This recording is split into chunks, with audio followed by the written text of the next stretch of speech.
Y nos vamos en vivo en un contacto desde la ciudad de La Paz con el analista político Marcelo Arequipa, que se refiere al padrón electoral habilitado para votar este próximo 18 de octubre. Entre La Paz y Santa Cruz, claro, estos congregan la mayor cantidad de votantes. No hay duda que además hay que hacer un añadido, un matiz aquí en el caso de La Paz. El voto en el Alto es mayor a el voto en la ciudad de La Paz. Yo no tengo exactamente el dato de este padrón en términos de estas diferencias de las ciudades, pero sí el del año pasado. En el del año pasado el voto del Alto estaba rondando más o menos entre el 11 y 12 puntos de lo que es todo el padrón a nivel nacional. Y después venía La Paz con 10 puntos. Este es un dato también para el caso de La Paz sumamente importante porque hace una diferenciación incluso en la intención de voto, ¿no? En el caso de Santa Cruz no. En el caso de Santa Cruz tienes casi un 27% del padrón electoral concentrado. Ahora, en el tercer lugar, es decir, ya vemos en un tercer lugar, pero ya mucho más alejado de esos dos primeros, estaría Cochabamba, con 19 puntos porcentuales de todo el padrón electoral. Decía hace un momento que tenemos un país dividido porque si uno hace el ejercicio de ver grupos regionales, es decir, lo que comúnmente nosotros conocemos como Occidente, Oriente y los valles, nos vamos a dar cuenta de lo siguiente. El occidente del país concentra el 38% de los votos, es decir, los departamentos que integran el occidente de Bolivia. El lado que integra los valles, es decir, los departamentos que integran los valles en Bolivia, ocupan el 24% del electorado. Y el oriente, la región oriental, ocupa el 37% del electorado. Entonces, la concentración tanto en Oriente como en Occidente es muy alta, o sea, ya no basta solamente con pensar en ganar en Occidente, en el país, en ser la primera fuerza. Hoy día hay, sin duda, el hecho fáctico de que el Oriente es un factor de poder, y el Oriente con sus propias características, ¿no? A diferencia del Occidente. Arequipa, muy buenos días, lo saluda Gabriela Oviedo y quería profundizar precisamente con respecto a lo que usted decía. ¿Qué tan cierto es entonces que la votación se defina en el eje central entre Cochabamba, Santa Cruz y La Paz? ¿Es eso factible? ¿Pesa más el voto urbano, rural en estos tres lugares? Sí, Gabriela, buenos días. Mira, es verdad, es cierto que el peso específico, probablemente la concentración más alta, si uno lo ve en términos del eje central, está, digamos, concentrado en esos departamentos, pero hay un predominio muy fuerte de La Paz y de Santa Cruz. En este análisis, si queremos verlo solamente al eje central, ¿no? Solamente el eje central, Cochabamba ha dejado de ser un espacio, digamos, que congrega una cantidad de votos importante, yo diría, si no es solamente La Paz y solamente Santa Cruz. Ahora bien, voto urbano, voto rural.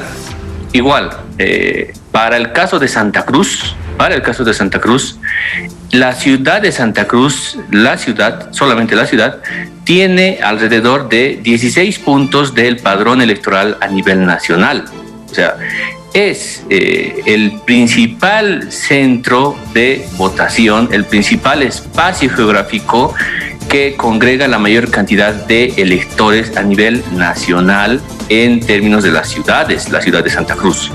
Después viene el Alto y después viene La Paz. Entonces, es sumamente importante tomar en cuenta esto y en todo caso, me imagino que quienes hacen las campañas electorales de los diferentes partidos saben y entienden el peso específico que tiene cada una de estas ciudades, ¿no?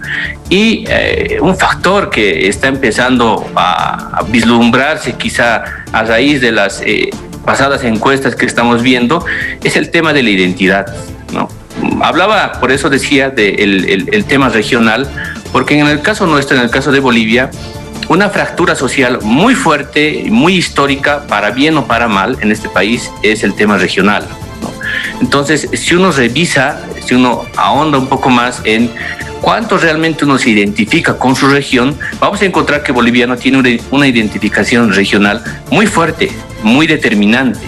Luego, por tanto, por eso los líderes políticos que se identifiquen con mi región, con los cuales yo además me identifique, estos van a tener una probabilidad más alta de recibir mi apoyo electoral.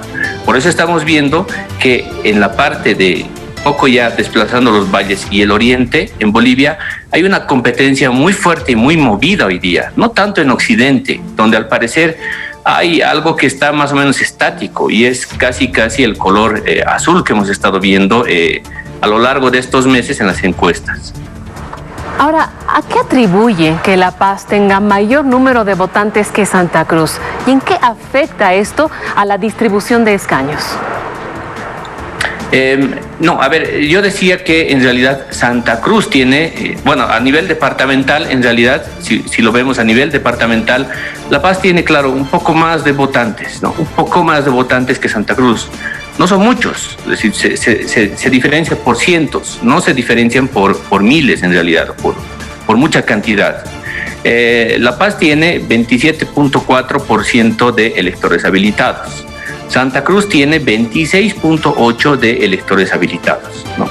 Ahora, ¿cuál es la concentración más grande ahí en el caso de La Paz de electores? La concentración más grande es la ciudad del Alto, no es la ciudad de La Paz. La ciudad de La Paz ha dejado de ser receptora y congregadora de electores o de ciudadanos o de personas, si me permite la palabra. La ciudad de El Alto es la que empieza a funcionar como un imán dentro de el departamento para congregar y para aglutinar más bien personas. Entonces, creo que el peso por eso en el caso de La Paz no es tanto la ciudad de La Paz, sino más bien es la ciudad de El Alto. Señor Arequipa, en elecciones pasadas hemos escuchado que el voto rural ha definido el resultado de la elección. ¿Cuán cierto es esto? Hay un peso importante en el caso del área rural, hay un peso importante, pero yo creo que esto merece muchos matices, muchísimos matices hoy día. En gran medida porque primero tenemos una clase media ascendente que tiene un rasgo mucho más urbano que rural, que lo teníamos, digamos, hace más de 10 años atrás. Luego, las ciudades han empezado a ser los centros que han congregado migraciones muy altas internas de Bolivia, es decir, la migración del campo a la ciudad es un fenómeno más que evidente hoy día, ¿no? No quiero decir con esto que el campo no tenga su importancia, es decir, el área rural no tenga su importancia.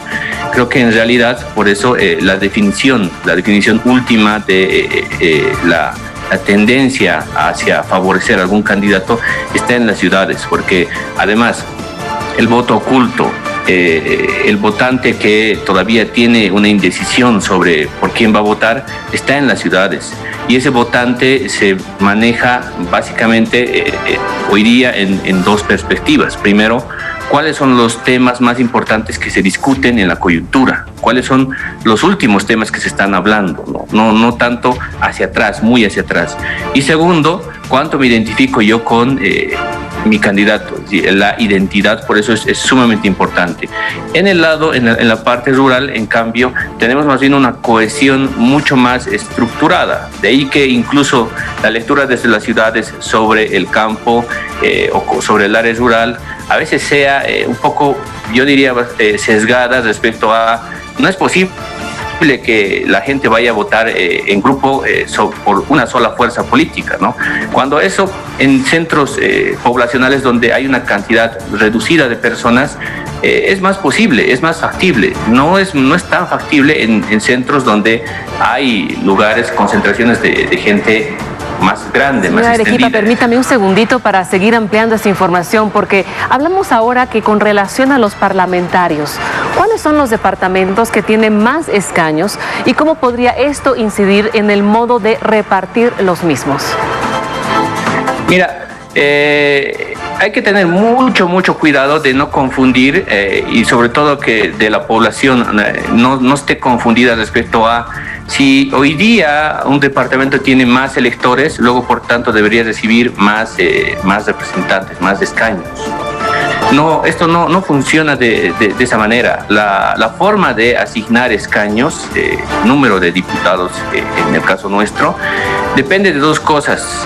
Primero depende de los censos, de los censos nacionales que se hacen periódicamente, y estos se hacen por lo menos cada 10 años.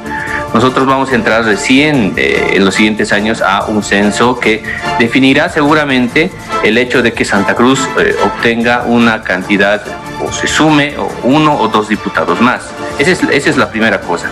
El segundo criterio para asignar diputados es el tema de los equilibrios socioeconómicos, ¿no? Y aquellos espacios que tienen, aquellas regiones que tienen menor desarrollo económico en todo caso.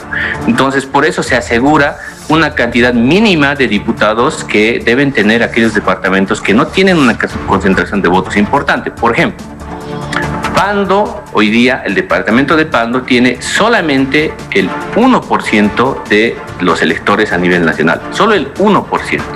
Por esa regla, quizá Pando no debería tener ni siquiera un diputado, ¿no? Ni siquiera.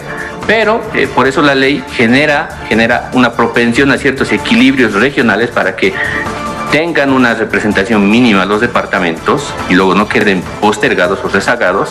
Entonces, por eso se aplica otra fórmula en este caso. Entonces, creo que por eso, como decía, hay que tener mucho cuidado no confundir estos dos criterios. Bien, ahí estábamos escuchando